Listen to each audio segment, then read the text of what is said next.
Football began at Port Huron High School around 1896. Most plays at that time were mass wedge momentum plays, much like in rugby. The line of scrimmage and quarterback position had already been established by this era. Being able to block for a runner is illegal in rugby, but it was made legal for American football. To counter this, defenses would all mass up and try to dive over the pile. This accounted for many injuries.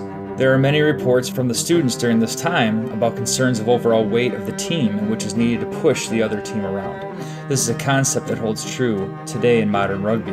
In 1906, football introduced the forward pass and 7 men on the line of scrimmage and 10 yards to advance the downs and added a 4th down.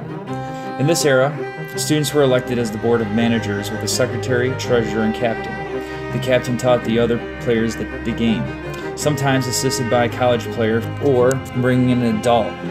In 1898, for example, Fred Close was brought in as a coach, and in this season they won the state championship.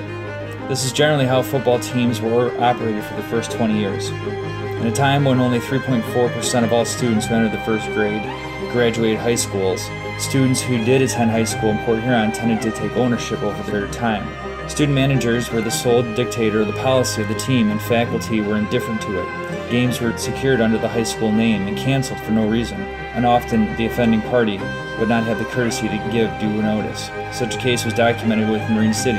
The game in 1905, Port Huron scored 17 points in the first 10 minutes, and Marine City refused to abide by the decision of the referee. So Port Huron ended the game and had all friendly relations with Marine City, as they had in the past always been unwilling to live up to their agreement, and as a result was blacklisted from future games. It was the opinion of the time that teams in the hands of student managers, play ringers, failed to meet their financial and other obligations, and in many other ways make it a department of corruption and dishonor. In 1911, Port Huron High School formed their first athletic association. There was a student athletic board of control in Port Huron High School. The members of this board were the captains, student managers, and various coaches of the teams, committees of 5 members from each class, and the principal and superintendent as permanent manager and treasurer.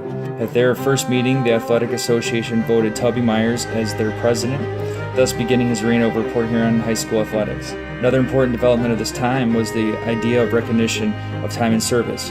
In 1908, a committee was formed to choose 11 players to receive red and white sweaters. The players were who have played in the majority of the games.